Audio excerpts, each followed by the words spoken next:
അപ്പോൾ ഞാൻ എൻ്റെ പുതിയ ബൈക്ക് എടുത്തതിൻ്റെ ഡെലിവറി വീഡിയോ നിങ്ങളെല്ലാവരും കണ്ടല്ലോ. അപ്പോൾ എന്തിനാണ് ആ ബൈക്ക് എടുത്തതെന്നും പറഞ്ഞു.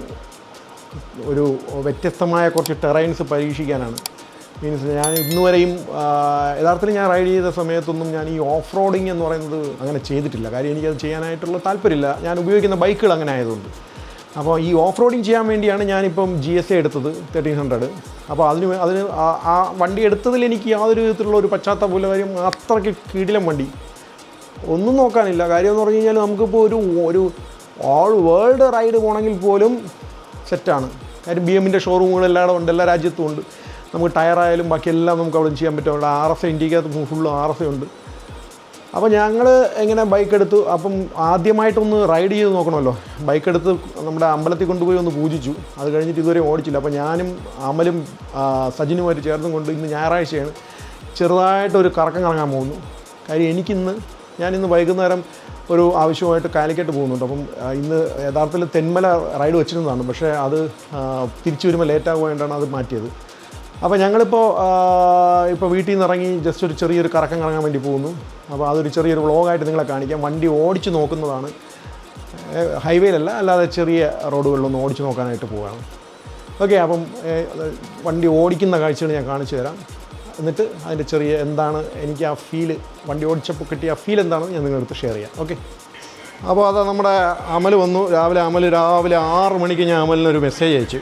അമലെ എണീറ്റോന്ന് കേട്ടുണ്ട്. അപ്പോൾ അമൽ എണീറ്റെന്ന് പറഞ്ഞു. അപ്പോൾ റൈഡ് പോകാമോ എന്ന് ചോദിച്ചു. അങ്ങനെ നമ്മൾ നമ്മുടെ ഊർജ്ജസ്വലനായ സജിനെ വിളിച്ചപ്പോൾ സജിൻ പറഞ്ഞതെന്ന് പറഞ്ഞു കഴിഞ്ഞാൽ 10:30 പോകാമെന്ന്. സമയം എന്താ 11 ആവാറായി. കണ്ടോ, സജിനെ കണ്ടില്ലേ ഇതുവരെ. നമ്മൾ രണ്ടുപേരും വെയിറ്റ് ചെയ്ത് നിൽപ്പുണ്ട്. അപ്പോൾ സജിൻ വന്നു കഴിഞ്ഞാൽ നമ്മൾ ഉടനെ യാത്ര ചെയ്യും. എൻ്റെയും അമലിൻ്റെയും ബൈക്ക് ഒരുപോലത്തെ ബൈക്കാണ്, കാണിച്ചു തരാം. ഇതാ ഇരിക്കുന്നത് അമലിൻ്റെ ബൈക്ക്, ഇതാ ഈ ഇരിക്കുന്നത് എൻ്റെ ബൈക്ക്. രണ്ടും ട്രിപ്പിൾ ബ്ലാക്കാണ് കളറ്. കണ്ടോ,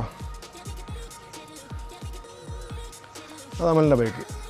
അപ്പോൾ ഒരുപോലത്തെ വണ്ടി ആയതുകൊണ്ട് നമുക്ക് ഒരു യൂണിഫോമിറ്റി ഫീൽ ചെയ്യുന്നുണ്ട്. നമ്മൾ ഇപ്പം എവിടെയെങ്കിലും പോയാലും ഒരേപോലത്തെ പാർട്സുകളെല്ലാം നമ്മൾ വച്ചിട്ടുണ്ട്. അതിൻ്റെ ടാങ്ക് ബാഗ് ഞാൻ ഊരി മാറ്റി, അത് പിന്നീട് വയ്ക്കാം. അമലും ഊരി മാറ്റിയിട്ടുണ്ട്. പിന്നെ ഈ നമുക്ക് വേണമെങ്കിൽ ഈ ബോക്സ് റിമൂവ് ചെയ്യാൻ പറ്റും. കാണിച്ചു തരാം. ഈ ബോക്സ് ഉണ്ടല്ലോ, ഇട്ട് കൊടുക്കിട്ട് ഇത് വേണമെങ്കിൽ റിമൂവ് ചെയ്യാം. പക്ഷേ റിമൂവ് ചെയ്യാതെ വച്ച് ഓടിക്കുന്നതിൻ്റെ കാര്യമെന്ന് പറഞ്ഞാൽ നമ്മളിത് വച്ച് ഓടിച്ച് ശീലിക്കണം. ഇല്ലെങ്കിൽ നമുക്ക് ഈ അതിൻ്റെ ഒരു സൈഡ് ഉണ്ടല്ലോ, നമ്മുടെ അതിൻ്റെ ആ ഒരു എന്താ പറയുക, ആ ഒരു വിട്ട്, വണ്ടിയുടെ വിട്ട് നമുക്ക് മനസ്സിനകത്ത് കിട്ടില്ല ഇത് വയ്ക്കാതെ ഓടിച്ചു കഴിഞ്ഞാൽ. ഇത് വച്ച് ഓടിക്കുമ്പോൾ നമ്മൾ ഇത് കെയർ ചെയ്ത് ഓടിച്ച് പഠിക്കും. അങ്ങനെ വരുമ്പോൾ നമുക്ക് ലോങ് ഒക്കെ പോകുമ്പോഴും ഈ ബോക്സ് വെച്ച് പോകാൻ പറ്റും. അപ്പോൾ ഇതാണ് GSA 1300. ഇതിൻ്റെ തൊട്ട് മുമ്പത്തെ മോഡലാണ് 1250 GSA എന്ന് പറയുന്നത്. അതിനെ കുറച്ച് ഒരു 50 cc കൂട്ടി കുറച്ച് അപ്ഗ്രേഡഡായിട്ട് ഇറക്കിയ വണ്ടിയാണ്. ഇതിനകത്ത് അതിലില്ലാത്ത, അതായത് പഴയ 1250 GSAയിൽ ഇല്ലാത്ത കുറേ ഫീച്ചേഴ്സ് അവർ ആഡ് ചെയ്തിട്ടുണ്ട് 1300-ൽ. എന്തുകൊണ്ടും ഒരു പെർഫെക്റ്റ് വെഹിക്കിൾ.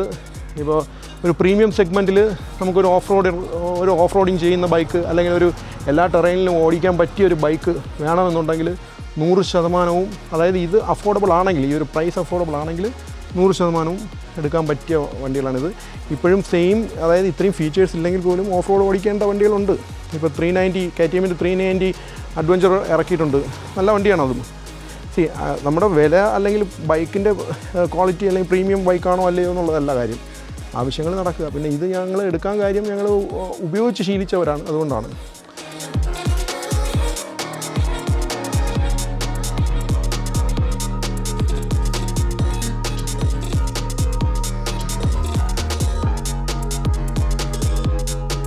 അങ്ങോട്ട് പോകാൻ ഒരു റൂട്ട് പറ.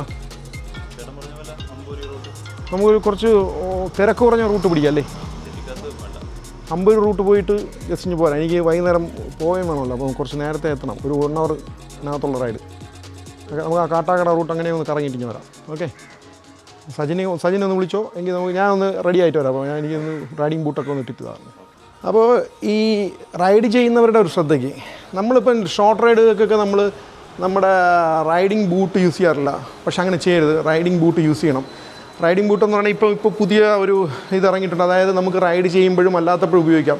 ആ ബൂട്ട് ഇട്ട് കഴിഞ്ഞാൽ നമുക്ക് അല്ലാതെ നടക്കുകയും ചെയ്യാം, റൈഡ് ചെയ്യുമ്പോഴും ഉപയോഗിക്കാം. മീൻസ് നമ്മുടെ ഇതൊക്കെ കുറച്ച് ഹെവി ബൈക്കുകളാണ്.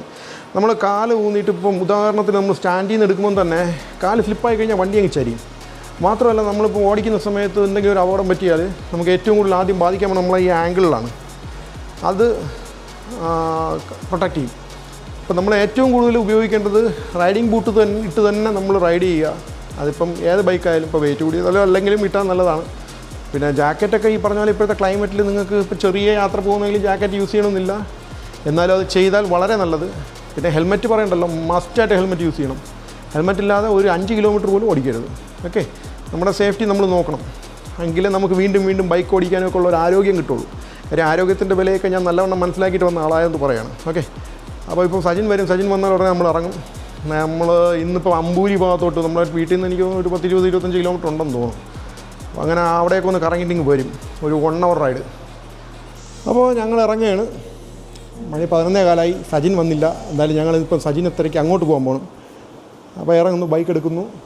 ഇനി നേരെ കാട്ടാക്കടയിലോട്ട്.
അങ്ങനെ എൻ്റെ BMW 1300 GSA ഫസ്റ്റ് റൈഡ് എൻ്റെ ഇന്ന് ഞായറാഴ്ച ഫസ്റ്റ് റൈഡ് പൂർത്തിയാക്കി.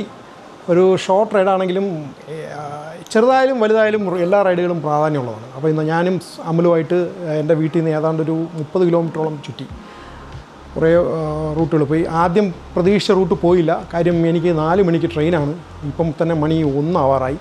ഇനി ഫുൾ സാധനങ്ങളൊക്കെ പാക്ക് ചെയ്യണം. ഞാൻ കോഴിക്കോട് പോവുകയാണ്. എൻ്റെ ബിസിനസ് എന്ന് പറയുന്നത് ഞാൻ ബജാജിൻ്റെ കേരളത്തിലെ ഒരു ജില്ലയുടെ ഡീലറാണ്.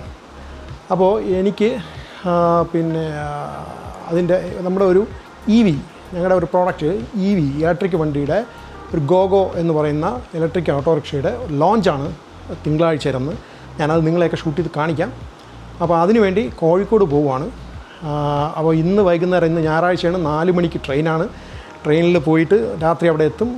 നാളെ ലോഞ്ചിൽ പങ്കെടുത്തിട്ട് അവിടുന്ന് നേരെ എൻ്റെ കമ്പനിയിൽ നിന്ന് ഞാനൊരു ട്രിപ്പ് വെച്ചിട്ടുണ്ട് വയനാട്ടിലോട്ട്. അപ്പോൾ ആ ഒരു യാത്രയുടെ വീഡിയോ നിങ്ങളെ കാണിക്കാം. അപ്പോൾ ഇന്നിപ്പോൾ ഞാൻ റൈഡ് ചെയ്തിട്ട് വന്നു. അപ്പോൾ എനിക്ക് 1-2 പോയിൻറ്റുകൾ പറയേണ്ടത്, ഒന്ന് എൻ്റെ ഗ്രാൻഡ് അമേരിക്ക, എൻ്റെ ആദ്യത്തെ വണ്ടിയും പിന്നെ ഈ വണ്ടിയുമായിട്ടുള്ളൊരു താരതമ്യമാണ്. എന്താ പറയുക, ഒന്ന് കമ്പയർ ചെയ്ത് നോക്കാം. ഫസ്റ്റ് ഓഫ് ഓൾ എനിക്ക് ഫീൽ ചെയ്ത 2-3 കാര്യങ്ങൾ. ഒന്ന് വന്നിട്ട് എൻ്റെ ഗ്രാൻഡ് അമേരിക്ക കുറച്ച് വെയിറ്റ് കൂടിയ വണ്ടിയാണ്. ഇത് വെയ്റ്റ്ലെസ് ആണ്. വെയ്റ്റ്ലെസ് മീൻസ് സാധാരണ നോർമലുള്ള ബൈക്കുകളെക്കാളും വെയിറ്റാണ്. പക്ഷേ എൻ്റെ ബൈക്ക്, എൻ്റെ ആദ്യത്തെ ഗ്രാൻഡ് അമേരിക്ക എന്ന് പറയുന്ന BMWൻ്റെ ബാഗർ ടൈപ്പ് ആ വണ്ടിയെ അപേക്ഷിച്ച് നോക്കുകയാണെങ്കിൽ ഇത് വെയിറ്റ് വളരെ കുറവാണ്. അതുകൊണ്ട് തന്നെ ഹാൻഡിൽ ചെയ്യാൻ കുറച്ച് എളുപ്പമുണ്ട്. സ്മൂത്ത്നെസ് വെച്ച് നോക്കുകയാണെങ്കിൽ ഗ്രാൻഡ് അമേരിക്ക തന്നെയാണ് സ്മൂത്ത്.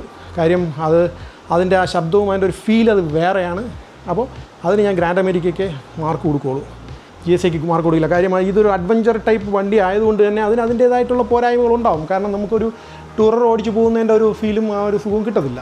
പക്ഷേ ഇതിൻ്റെ സസ്പെൻഷൻ വെച്ച് നോക്കുകയാണെങ്കിൽ 1300 GSAയുടെ സസ്പെൻഷൻ അടിപൊളിയായിരിക്കുന്നുണ്ട്. നല്ല സൂപ്പറായിരിക്കുന്നു. കാര്യം റൈഡും ഇപ്പോൾ ചെറിയ ഹമ്പൊക്കെ കയറി ഇറങ്ങിയാലൊന്നും അറിയില്ല. അത് എനിക്ക് തോന്നുന്നു ഈ ഓഫ് റോഡിങ്ങിന് വേണ്ടി അവർ അങ്ങനെ അത്രയും ഡിസൈൻ ചെയ്ത് ഇറക്കിയതായതുകൊണ്ടായിരിക്കണം. നല്ല രീതിയിൽ നല്ല പെർഫോമൻസ് ആയിരുന്നു. പിന്നെ ഒന്ന് ടേണിംഗ് റേഡിയസ് GSAക്കാണ് കൂടുതൽ.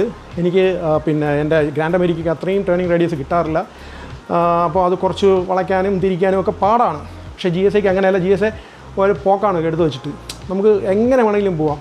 മനസ്സിലായില്ലേ? അതുപോലെ വേറൊരു കാര്യം പറയേണ്ടത്, ഇതിന് ബോക്സർ എഞ്ചിനാണ് വരുന്നത്. ബോക്സർ എഞ്ചിൻ എന്ന് പറയുമ്പോൾ അതിന് കുറച്ച് കാര്യങ്ങളുണ്ട്. കാര്യം നമുക്കിപ്പോൾ കർവൊക്കെ എടുക്കുന്ന സമയത്ത് ഒരു ബാലൻസ് എനിക്ക് ഫീൽ ചെയ്യുന്നുണ്ട്. തീരെ നമ്മുടെ ഗ്രാൻഡ് അമേരിക്ക ഒരുപാട് ചെരിഞ്ഞ് കഴിയുമ്പോൾ ഒന്ന് ഡ്രോപ്പ് ആകുമ്പോൾ നമുക്ക് തോന്നും. ബട്ട് ആ ഒരു ഫീൽ GSAക്ക് ഇല്ല. GSA ഓട്ടോമാറ്റിക്കായിട്ട് നമ്മളെ കൊണ്ടങ്ങ് ബാലൻസ് ചെയ്തോളും. ഇത് എനിക്ക് തോന്നുന്നു ആ താഴെയാണ് ആ എഞ്ചിൻ വെയിറ്റ് വരുന്നത്. ബോക്സർ എഞ്ചിനാണ്. അപ്പോൾ ഒരു ഓട്ടോ ബാലൻസിങ് പോലെ നമുക്ക് ഫീൽ ചെയ്യുന്നുണ്ട്. അപ്പോൾ ഇങ്ങനെയുള്ള കുറച്ച് കാര്യങ്ങളുണ്ട്. പിന്നെ ഇനി എനിക്കൊരു ലോങ് റൈഡൊക്കെ പോകുമ്പോഴേ ഇതിനെക്കുറിച്ച് കൂടുതൽ പറയാനുള്ളൂ. ഉടനെ നമ്മളിപ്പം നമ്മുടെ ഗ്രൂപ്പിൽ നിന്ന് SBRC നിന്ന് തന്നെ വട്ടവടയിൽ ഒരു റൈഡ് പ്ലാൻ ചെയ്യുന്നുണ്ട്. അപ്പോൾ ഞങ്ങളെല്ലാവരും കൂടെ ചേർന്ന് വട്ടവട പോകുന്നുണ്ട്. ആ വീഡിയോ നിങ്ങളെ കാണിക്കാം. അതിൽ കൂടുതലായിട്ട് എനിക്ക് പറയാൻ പറ്റും കാര്യം കുറച്ച് ഓഫ് റോഡിങ് കൂടെ ചെയ്യുന്നുണ്ട് അതിൽ. എന്ത് തന്നെയായാലും എനിക്ക് വളരെയധികം ഇഷ്ടപ്പെട്ടു. GSA പെർഫോമൻസിനായാലും ശരി, റോഡ് പ്രസൻസും സൂപ്പറാണ്. ആൾക്കാരുടെ റിയാക്ഷനൊക്കെ അടിപൊളിയാണ്. റിയാക്ഷൻ എന്ന് പറഞ്ഞു കഴിഞ്ഞാൽ നമുക്ക് അത് കാണുമ്പോൾ ആദ്യമൊക്കെ എനിക്ക് ഈ ആൾക്കാരിൽ നിന്ന് ഇങ്ങനെ നോക്കുമ്പോൾ ചെറിയ ചമ്മലുണ്ടായിരുന്നു ഫസ്റ്റ് ടൈമിൽ 2012 വണ്ടി ഓടിച്ച് വരുമ്പോൾ. ഇപ്പോൾ അതൊക്കെ നമുക്കൊരു പ്രചോദനമാണ്. ആൾക്കാർ നോക്കുമ്പോൾ നമുക്ക് അതൊരു ഫീൽ കിട്ടും, ഒരു എനർജി ഫീൽ ചെയ്യുന്നുണ്ട്. അപ്പോൾ അങ്ങനെ അതാണ് കാര്യങ്ങൾ. അപ്പോൾ ഇന്നത്തെ റൈഡ് കഴിഞ്ഞ് ഞാൻ വീട്ടിൽ കൊണ്ടുവന്നു, വണ്ടി വെച്ചു, അതിൻ്റെ ബോക്സുകളൊക്കെ ഇളക്കി മാറ്റി വെച്ചു. ഇനിയിപ്പോൾ ഒരാഴ്ച ഞാൻ വീട്ടിലില്ലാത്തതുകൊണ്ട് ഇവിടെ പൂച്ചയുടെ ചെറിയ ശല്യമുണ്ട്. ഒരു ദിവസം എല്ലാത്തിനെയും കൂടെ ചുരുട്ടി കൂട്ടി ഞാൻ എവിടെയെങ്കിലും വയ്ക്കും. കാര്യം എൻ്റെ വണ്ടിയുടെ ബോക്സിലെല്ലാം കയറി അങ്ങ് ഇരുന്ന് അതിൻ്റെ രോമങ്ങളൊക്കെ ഇരുന്നിട്ട് അത് പിന്നെ പെട്ടെന്ന് അഴുക്കാവുന്നുണ്ട്. അപ്പോൾ അതുകൊണ്ട് ഞാൻ ആ ബോക്സൊക്കെ ഇളക്കി അങ്ങ് വെച്ചു. അപ്പോൾ ഇനി ഒരാഴ്ച കഴിഞ്ഞിട്ട് വീട്ടിൽ വരും. അത് കഴിഞ്ഞതിന് ശേഷം വീണ്ടും എനിക്ക് ആ ഒരു ത്വരയുണ്ടല്ലോ, നമ്മളിപ്പോൾ യാത്ര പോയാലും തിരിച്ച് വന്ന് എങ്ങനെയെങ്കിലും ബൈക്ക് ഓടിക്കണം എന്നുള്ള ആ ഒരു ആക്രാന്തം അതെനിക്കുണ്ട്. അപ്പോൾ ഇനിയിപ്പോൾ ഒരാഴ്ചത്തേക്ക് ബൈക്കൊക്കെല്ലാം റെസ്റ്റ്. ഇനി അങ്ങോട്ട് റൈഡുകളുടെ ഒരു നീണ്ട നേരം 2026 എന്ന് പറയുന്നത് ഞാൻ നേരത്തെ പറഞ്ഞ പോലെ ഞാൻ റൈഡിന് വേണ്ടി മാറ്റി വെച്ചേക്കാണ്. അപ്പോൾ ഈ ഒരുപാട് യാത്രകൾ വരുന്നുണ്ട്. പിന്നെ മാർച്ചിൽ കാശ്മീർ ഹിമാചൽ യാത്രയുണ്ട്. അതൊക്കെ ഷൂട്ട് ചെയ്ത് കാണിക്കാം. ഓക്കെ, അപ്പോൾ ഇനി അടുത്ത വീഡിയോയിൽ പുതിയൊരു കണ്ടൻറ്റുമായിട്ട് നമുക്ക് കാണാം. അതുവരെ ബൈ.